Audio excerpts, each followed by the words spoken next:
Congratulations ಹೇಳ್ತೀನಿ. ಅನು and Roshan ಇಬ್ಬರು ಒಂದು ವಂಡರ್ಫುಲ್ ಪೇರ್ ಮಾಡ್ತಾರೆ. ಆ್ಯಂಡ್ ಅನುಗೆ ನಾವೇ ಯಾವಾಗ ರೇಗಿಸ್ತಾ ಇದ್ವಿ, ಅನು ನನಗೆ ನಿಮಗೆ ಎಲ್ಲೋದ್ರೂ ಒಂದೇ ಕ್ವಶನ್, ಅದು ಯಾವಾಗ ಒಂದು ನೇಷನ್ ವಾಂಟ್ಸ್ ಟು ನೋ ನಿಮ್ಮದೇ ಅನ್ನೋ ಥರ. ಸೊ ನನ್ನ ಲಾಸ್ಟ್ ಇಯರ್ ಆಯಿತು. ಆ್ಯಂಡ್ ನನಗೆ very happy for her mother, very happy, very emotional. So ಹಾಗಾಗಿ ತುಂಬ ಅದ್ಭುತವಾದ ವ್ಯಕ್ತಿ ಅನುಶ್ರೀ. ನಾನು ಪರ್ಸ್ನಲ್ಲ ನಾನು ನೋಡಿದ್ದೀನಿ ಅವ್ರನ್ನ. ಆ್ಯಂಡ್ ರೋಷನ್ ಕೂಡ ಅಷ್ಟೇ ತುಂಬ ಅಂಡರ್ಸ್ಟ್ಯಾಂಡಿಂಗ್ ಫಿಲ್ಮ್. ನಾವು ಇದು ಮಹಾನಟಿ ಟೈಮಲ್ಲಿ ನಾನು ಪರಿಚಯ ಇದೆ ನಮ್ಮೆಲ್ಲರಿಗೂ. ಸೊ ಅವರಿಬ್ಬರು they make a wonderful pair and I wish them a great life. Sir, ಈಗ ಪರ್ಟಿಕ್ಯುಲರ್ ಅದೇ ರೋಷನ್ ಅವರ ಜರ್ನಿ, ಅವರ ಕನೆಕ್ಟ್ ಆಗಿರೋಂಥ ಸಿಚುವೇಶನ್, ಸೊ ನಿಮಗೆ ಹೆಂಗೆ ಯಾವಾಗಿಂದ ಗೊತ್ತಾಯ್ತು, ನೆನಪಾಗುತ್ತೆ? ನಮಗೆ ಐ ಥಿಂಕ್ ನಾವು ಲಾಸ್ಟ್ ಇಯರ್ ನಮ್ಗೆ ಗೊತ್ತಿತ್ತು. ಲಾಸ್ಟ್ ಇಯರ್ನ ಹೇಳಿದ ಅಂದರೆ ದೇರ್ ಆಲ್ ಕಾಮನ್ ಫ್ರೆಂಡ್ಸ್ ಮುಖಾಂತರ ಎಲ್ಲ ಪರಿಚಯ ಆಗಿತ್ತು.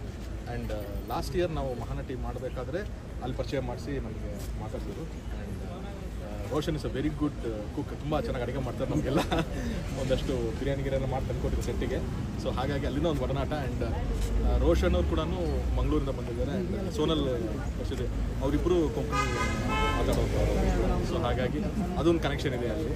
ಆ್ಯಂಡ್ ಇಟ್ಸ್ ವೆರಿ ಕಾಮನ್, ಎಲ್ಲ ಕಾಮನ್ ಫ್ರೆಂಡ್ಸ್. ಸರ್, ಏನು ಮಾತಾಡಿದ್ರು ರೋಷನ್, ಏನಾದ್ರು ಹೇಳಿದ್ರ? ಈ ಅಂದರೆ ಈಗ ಇಂಡಸ್ಟ್ರಿ ಅವರ ಪರಿಚಯ ಆಯ್ತು ಅವ್ರಿಗೆ? ಇಲ್ಲ, ಅವರ ಬ್ಯಾಕ್ಗ್ರೌಂಡ್ ಇಲ್ಲ. ಮೊದಲಿಂದ ಯಾಕಿದೆ ಇಷ್ಟು ಇಂಟಿಮೇಟ್ ವೆಡ್ಡಿಂಗ್ ಯಾಕೆ ಸ್ವಲ್ಪ ಅಂತಂದರೆ, ಅವರು ಅವ್ರ ಫ್ಯಾಮಿಲಿ ಎಲ್ಲರಿಗೂ ತುಂಬ ಹೊಸದಿದೆ.